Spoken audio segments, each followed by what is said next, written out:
वहीं अखिलेश यादव ने social media में पोस्ट करके अबू आजमी का बचाव किया और सरकार पर निशाना साधा। आज इसी पर महाबहस करेंगे, पहले ये रिपोर्ट देखिए। औरंगजेब रहमतुल्लाह अलैह ने बहुत सारी मंदिरें बनवाई हैं। उस कमबख्त को निकालो पार्टी से और उसको एक बार यूपी भेज दीजिए, बाकी उपचार हम अपने आप करवा लेंगे। अबू आजमी बहाना, योगी का एसपी पर बड़ा निशाना। सब गलत हिस्ट्री दिखाई जा रही है।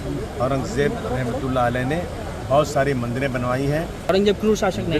बिल्कुल क्रूर शासन नहीं बना। समाजवादी पार्टी का नेता, आपका विधायक घोषणा करो ना, उस कमबख्त को निकालो पार्टी से और उसको एक बार यूपी भेज दीजिए, बाकी उपचार हम अपने आप करवा लेंगे। योगी की ललकार, औरंगजेब प्रेमियों का करेंगे उपचार।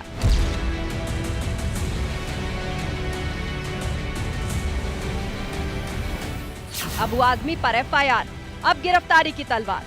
औरंगजेब रहमतुल्लाह अलैह के बारे में बात हुई तो मैंने जो भी हिस्ट्री में है, जो हिस्टोरिकल लोगों ने लिखा हुआ है, उन चीज़ों को मैंने बताया कि उनके बारे में ये बातें हैं। ये बहुत बड़ी नाइंसाफ़ी है। मैं सिर्फ ये कहना चाहता हूँ कि मैं अब जो है कानून का दरवाज़ा खटखटाऊंगा। जिस तरीके से अबू आजमी को सस्पेंड किया, उसी तरीके से संभाजी नगर में जो आज भी औरंगजेब की कब्र है, उसी तरीके से उसे उखाड़ के ये महाराष्ट्र से बाहर कीजिए। आदित्य ठाकरे की मांग, योगी वाले बुलडोजर की डिमांड। हमारी सीएम पे ऐसी नौबत आ गई, ऐसे समय आ गया है कि उन्हीं के पक्ष के 2-3 लोग छत्रपति शिवराय का अपमान करते हैं।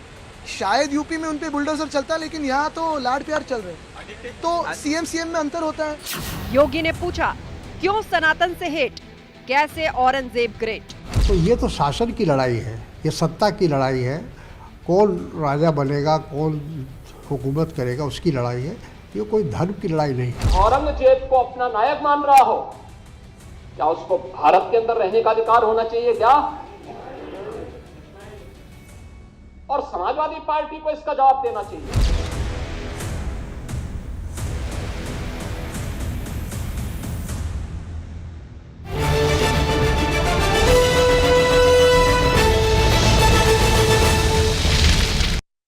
और वक्त है महाबहस के सवालों का, जिन पर फोकस है आज की पूरी डिबेट। पहला सवाल, औरंगजेब को महान बताएंगे तो क्या मुस्लिम वोट पाएंगे? इस तरह की बयानबाजी क्या बार बार देश में इसीलिए की जाती है?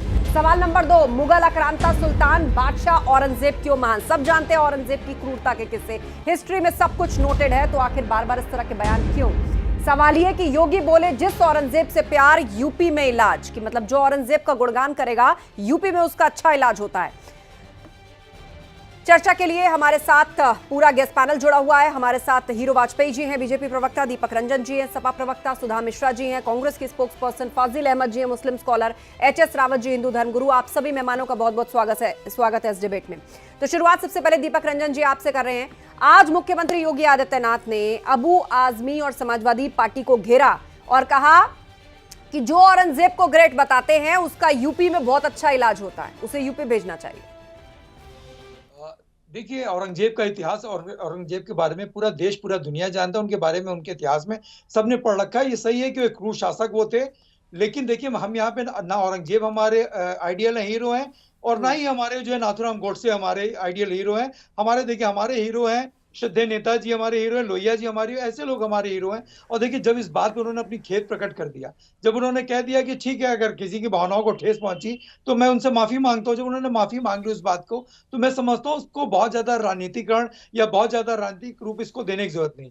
देखिए, सवाल ये है कि हम लोग, सब लोग, चाहे हमारे हीरो वाजपेयी जी हो या जितने भी पैनलिस्ट हैं, सभी लोग सांबा महाराज जी को मानते हैं, सभी लोग छत्रपति शिवाजी को मानते हैं, लेकिन सांबाजी महाराज के खिलाफ जब युद्ध हुआ था, मुगलों ने जब युद्ध लड़ा था, तो उनका चीफ कमांडर कौन था उस टाइम? उदय भान सिंह राठौर जो है उनका चीफ था। और छत्रपति साहू जी महाराज को अगर औरंगजेब के हवाले किसी ने किया था तो कौन था? राजा जयसिंह सवाई थे। आज की तारीख में उनके परिवार, मान सिंह के परिवार के लोग आज की तारीख में भारतीय जनता पार्टी की सरकार में फल फूल रहे हैं। दिव्या कुमारी जी किसके परिवार से आती हैं?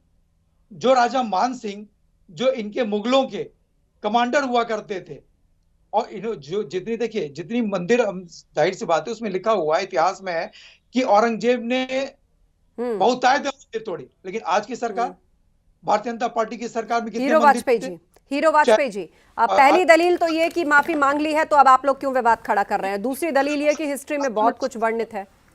आधा मिनट आस्था जी, और मैं आधा मिनट से बोलूंगा हीरो भाई से। मैं ये देखिए कहना देखिए चाहता हूं- मेरा मानना यह है कि किसी भी तरह से जो बात बार बार औरंगजेब को लेकर आती है, वो केवल एक है कि इनको लगता है कि हम एक विदेशी आक्रांता को, जो धर्म से मुसलमान है, उसको हीरो बनाएंगे तो एक वोट बैंक हमारी तरफ आकर्षित होगा। मुझे लगता है चुनाव दर चुनाव इस तरह के प्रयोग फेल होते रहे, आगे भी फेल होते रहेंगे। जहां तक इतिहास की बात है, इतिहास में सबको पता है, हिंदुस्तान के हर बच्चे बच्चे को पता है, चाहे वो हिंदू हो और चाहे मुसलमान, पढ़ते सब एक ही सिलेबस है, उनको अच्छे से पता है कि औरंगजेब का क्या कैरेक्टर था। जो अपने बाप को कैद में रखे, अपने भाइयों का गला काट दे, अपने बाप को एक निश्चित पानी दे जेल के अंदर, पानी भी वो उतनी मात्रा में देता था जिससे उसका बाप जिंदा रह सके, अगर वो समाजवादी पार्टी का आइडियल है, वो समाजवादी पार्टी का हीरो है, तो मुझे लगता है जनता जनार्दन है, बार बार फैसला करती आई, आगे भी फैसला करेगी। ठीक है, और एक एक करके हम सबसे रिएक्शन लेंगे, लेकिन उससे पहले बता दें, औरंगजेब पर जगतगुरु रामभद्राचार्य का बयान सामने आया है और उनका कहना है कि औरंगजेब अत्यंत क्रूर, हिंसक, दुष्ट शासक था। औरंगजेब ने हजारों निर्दोष लोगों की हत्या कराई। औरंगजेब हमारे आदर्श नहीं, हमारे आदर्श शिवाजी, राणा और भगवान राम और भगवान कृष्ण हैं। सुनवाते हैं क्या कहा उन्होंने। ऐसी नौबत आ औरंगजेब अत्यंत क्रूर, हिंसक, दुष्ट शासक था और हजारों निर्दोष लोगों की हत्या उसने की, हजारों जुलूस तुड़वाए, हजारों ब्राह्मणों के गले काटे, पूरे राष्ट्र को तहस-नहस कर डाला। शिवाजी से उसका युद्ध छिड़ा, शिवाजी से नहीं पार पाया, और उनके पुत्र को तो इतना दुर्गत करके उनकी हत्या की उसने, जो कि मनुष्य कर ही नहीं सकता। औरंगजेब हमारा आदर्श नहीं, हमारे आदर्श तो शिवाजी और राणा जी हैं।